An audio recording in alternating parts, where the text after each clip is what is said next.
아버지라고 부르기도 부끄러운 아버지와 함께 살고 있습니다. 어머니는 먼 시골에서 요양 겸 별거 중이십니다.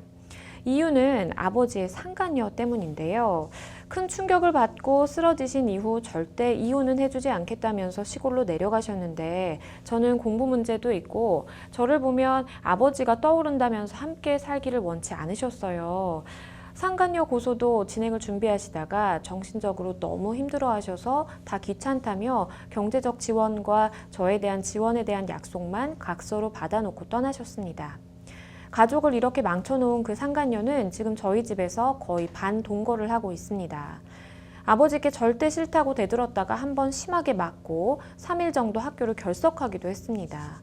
제가 미성년자 신분이라 경제적인 능력도 안 되고 가능할지도 모르겠지만 혹시 상간녀를 제가 고소할 수는 없을까요?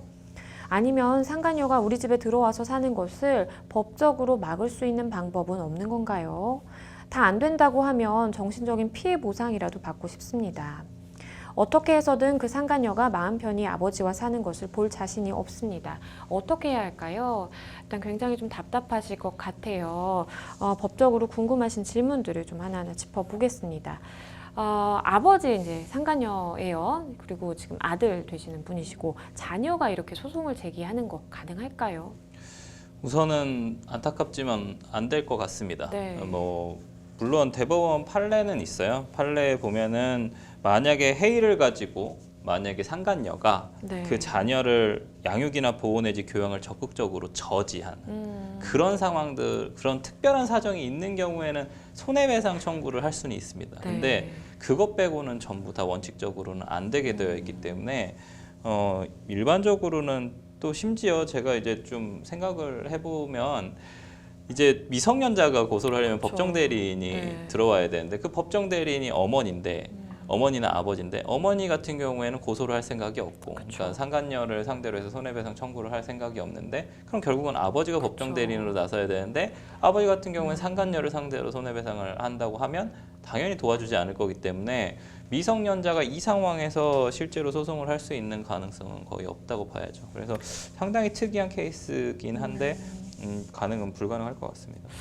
참 마음이 너무 아픈데요. 일단은 그래도 궁금하신 질문들을 주셨으니까 하나하나 짚어볼게요.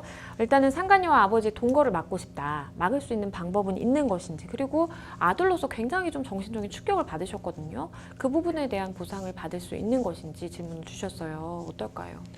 방금 말씀드린 것처럼 우선은 정신적 피해 보상 청구하는 부분에 대해서는 손해배상 청구가 불가능합니다. 네. 근데 아까 말씀드렸듯이 만약에 그 상간녀가 해이를 가지고 교육이나 이런 것들을 적극적으로 저지한다면 네. 이 미성년자한테 가는 어떤 혜택이나 이런 것들을 저지했을 때 그런 부양의 행위나 아니면 이런 그렇죠. 것들을 막았을 때는 당연히 손해배상 청구를 할 수는 있습니다. 그래서 그 부분은 안 되는 것 같고요. 그다음에 이제 동거를 법적으로 막을 수 있는 방법이 있느냐? 실제로 이제 윤리와 도덕적인 문제와 법적인 문제가 좀 다른데 네. 실제로 간통죄가 폐지되는 상황이고 간통죄가 폐지된 상황에서 우리가 조금 더 어떤 강조하는 부분들 한마디로 현대 사회로 오면서 조금 더 국가와 사회가 대한민국이 좀 더 강조하는 부분은 사생활 보호입니다. 그래서 그것이 헌법상 기본적 인권에 기본권에 들어가기 때문에 그 부분을 조금 더 강조를 해서 국가가 개개인의 사생활에는 간섭하지 말자라는 취지가 좀 있는 거라서 네. 아버님의 어떤 동거 행위, 아버님의 어떤 개인적 사생활까지 아들이 관여할 수 있는 그런 어떤 권리가 있느냐라고 본다면 그렇지 않다라는 게 결론이고 그래서 동거를 법적으로 막을 수는 없다. 참 이게 저희도 뭔가 솔루션을 제공해 드리면 참 마음이 편하겠는데 일단은 지금 상황에서는 딱히 법적으로는 취하실 수 있는 조치는 좀 마땅치 않아 보입니다. 어머님도 일단은 지방에 내려가셨고 아버님도 협조적이지 않은 상황에서 지금 무언가를 하시기는 조금 힘들지만 그래도 내가 만약에 혹시나 이 가정 아버지와 그 동거를 하고 계신데 여기서 좀 적절하게 보호받는다거나 부양받지 못하고 있다라는 점이 있으면 적극적으로 좀 어머님과도 소통을 해보시고요. 이거는 법적으로 풀어보는 게 아니라 좀 어머니 아버지와 잘 좀 해결을 하시는 그 마음가짐을 좀 가지시는 게 지금 상황에서 필요하지 않나라는 생각을 해봅니다.